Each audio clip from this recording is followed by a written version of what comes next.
राधे राधे दोस्तों, आप सभी को मेरे YouTube चैनल व्रत एंड पर में स्वागत करती हूँ। आज मैं सुनाने जा रही हूँ आप सभी को माघ मास की महात्म कथा का 17वां अध्याय। अप्सरा कहने लगी कि हे राक्षस, वह ब्राह्मण कहने लगा कि इंद्र इस प्रकार अपनी अमरावती पुरी को गया, सो हे कल्याणी, तुम भी देवताओं से सेवा किए जाने वाले प्रयाग में माघ मास में स्नान करने से निष्पाप होकर स्वर्ग में जाओगी। सो मैंने उस ब्राह्मण के यह वचन सुनकर उसके पैरों में गिर पड़कर प्रणाम किया और घर में आकर सब भाई बांधव नौकर चाकर धन आदि त्याग कर शरीर को नष्ट होने वाली वस्तु समझकर घर से निकली और माघ में गंगा यमुना के संगम पर जाकर स्नान किया। सो हे निशाचर, 3 दिन के बाद स्नान से मेरे सभी पाप नष्ट हो गए और 27 दिन के पुण्य से मैं देवता हो गई और पार्वती जी की सखी होकर सुख से निवास करती हूँ। इसलिए मैं प्रयाग के महात्म को याद करके सब देवताओं के सहित माघ में प्रयाग स्नान करती हूँ। सो मैंने अपना यह सब वृतांत तुमसे कहा। तुम भी इस योनि में पड़ने और कुरूप होने का सब कारण कहो। तुम्हारी दाढ़ी और मूछे बहुत बड़ी बड़ी हो गई है और पार्वती की गुफा में वास करते हो। निशाचर कहने लगा कि हे भद्रे, सज्जनों से गुप्त बात कहने में भी कोई हानि नहीं होती। मुझको यह कोई संशय नहीं रहा कि मेरा उद्धार तुमसे ही होगा। सो मैं अपना सब वृतांत तुमसे कहता हूँ।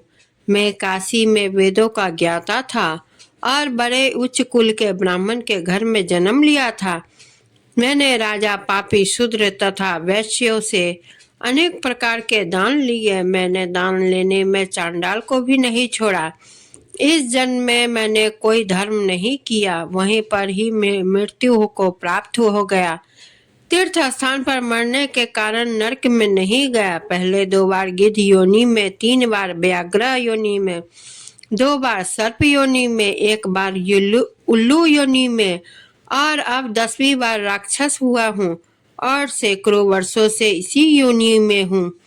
इस स्थान को 3 योजन तक मैंने जंतुहीन कर दिया है। बिना अपराध के बहुत से प्राणियों को मैंने नष्ट कर दिया है। इस कारण मेरा मन अत्यंत दुखी है। तुम्हारे दर्शन से चित्त में कुछ शांति अवश्य आई है, क्योंकि सज्जनों का संग तुरंत ही सुखदायी हो जाता है। मैंने अपने दुख के कारण आपसे कहे और आप सज्जन लोग सदैव दूसरे के दुखों से दुखी होते हैं। अब यह बताओ कि इस दुख रूपी समुद्र को कैसे पार कर सकता हूँ?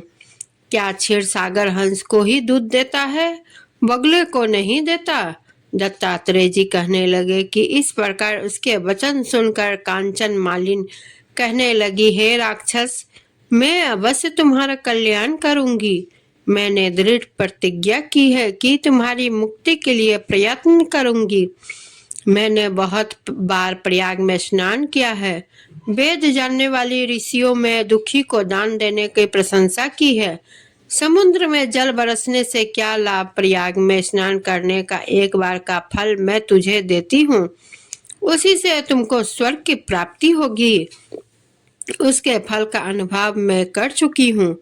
तब उस अप्सरा ने अपने गीले वस्त्र का जल निचोड़कर जल को हाथ में लेकर माघ मास के स्नान के फल को उस राक्षस को अर्पण किया।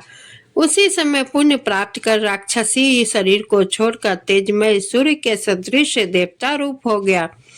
आकाश में विमान पर चढ़कर अपनी कांति से चारों दिशाओं को प्रकाशित करता हुआ शोभायमान हुआ और कहने लगा कि ईश्वर की ही जानता है तुमने कितना उपकार मुझ पर किया। अब भी कृपा की कुछ शिक्षा दो, जिससे मैं कभी पाप न करूं। अब मैं तुम्हारी आज्ञा पाकर स्वर्ग में जाऊंगा।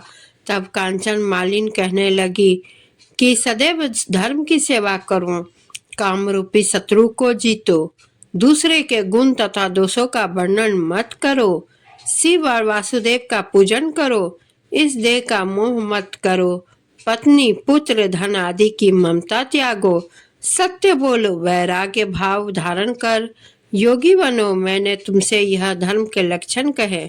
अब तुम देवता रूप होकर शीघ्र ही स्वर्ग जाओ। दत्तात्रेय जी कहने लगी। इस प्रकार गंधर्वों से शोभित वह राक्षस कांचन मालिनी को नमस्कार करके स्वर्ग को गया और देव कन्याओं ने वहां आकर कांचन मालिनी पर पुष्पों की वर्षा की और प्रेम पूर्वक कहा कि हे भद्रे, तुमने ये राक्षस का उद्धार किया। इस दुष्ट के डर से कोई भी इस वन में प्रवेश नहीं करता था। अब हम निडर होकर विचरेंगे। इस प्रकार कांचन मालिनी उस राक्षस को उद्धार करके प्रेम पूर्वक देव कन्याओं से क्रीड़ा करते हुए शिवलोक को गई। दोस्तों, यहाँ 17वां अध्याय समाप्त होता है। आप सभी को मेरा यह कथा कैसी लगी कमेंट करके जरूर कहें और वीडियो को लाइक शेयर जरूर करें। चैनल को सब्सक्राइब करना ना भूलें। बेल आइकन को जरूर क्लिक करें क्योंकि कोई भी नई वीडियो की नोटिफिकेशन आप लोगों तक तभी पहुंचेगी जब आप वीडियो का बेल आइकन को क्लिक करेंगे।